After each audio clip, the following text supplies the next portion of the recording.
According to the customer, the car would overheat when idling at a stop or when the AC was on.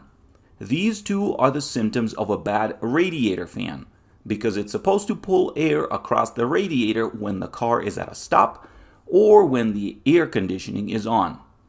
And the first thing I want to bring to your attention is 9 times out of 10, cars overheat because of low coolant level, but the coolant is full. So it is yet another reason to check the fan. It can be wobbly and probably was noisy when it came on. It can also be hard to turn. These are the signs that it is failing and should be replaced.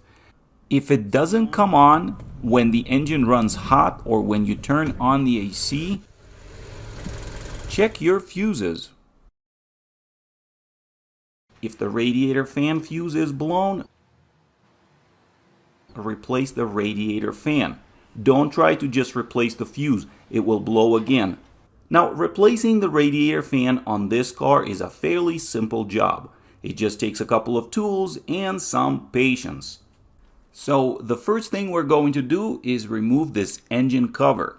There should be a bolt right here that this car is missing for some reason. So I can't tell you what size it is, probably 10 millimeter. And then we just pop the cover off. Next, we're going to remove this heat shield on the exhaust manifold, 3 nuts at the top, and 2 bolts at the bottom. Next, there, a bolt, and right there. Then let's remove the oxygen sensor.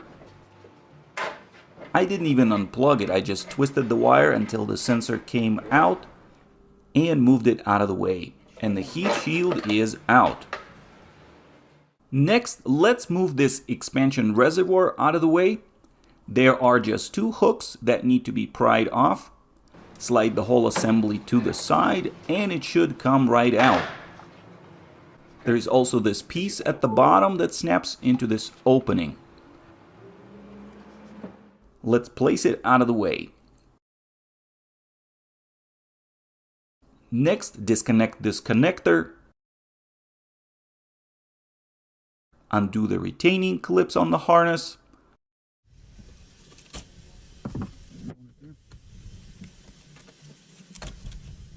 There is one more connector right there at the bottom. Disconnect it too.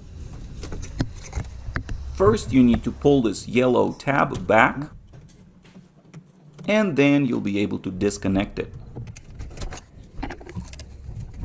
And move the harness out of the way. Now we also need to unclip this retainer to free up these 2 lines and move them out of the way enough to clear the fan assembly out of there. Next, on each side there is a tab that needs to be pushed in and the fan assembly should be free to go.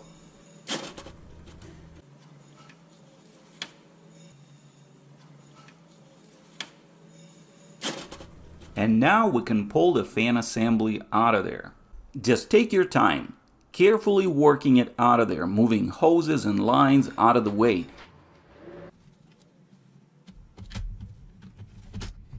Once the fan is out, make sure nothing is left broken or torn before you install a new one. Whenever install new parts, always compare the two and transfer any missing parts from the old fan to the new one. Looks like the new fan assembly didn't come with a retainer right here, so I'm going to switch it over from the old one.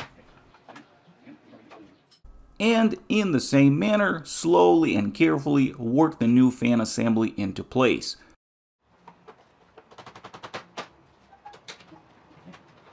Hook all the clips, retainers, and connectors.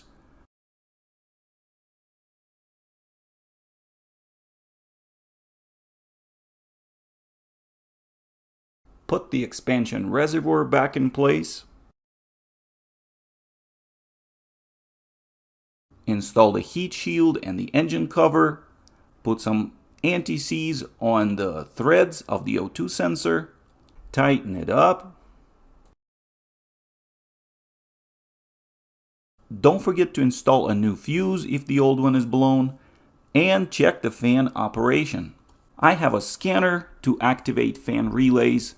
Here is speed 1.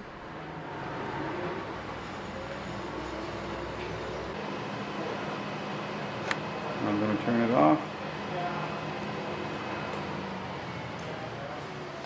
And here is speed 2.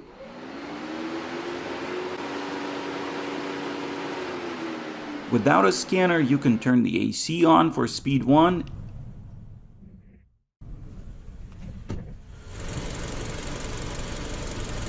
and wait for the engine to fully warm up to engage speed 2. As you can see, simple job. Don't even have to drain and refill any fluids. Just need a 10mm wrench, small screwdriver, and an oxygen sensor socket. If this video was helpful, please give it a thumbs up. Share your experience and give feedback in the comment section below. Links to the products you saw in this video will be in the description. Thank you for watching, good luck, and take care.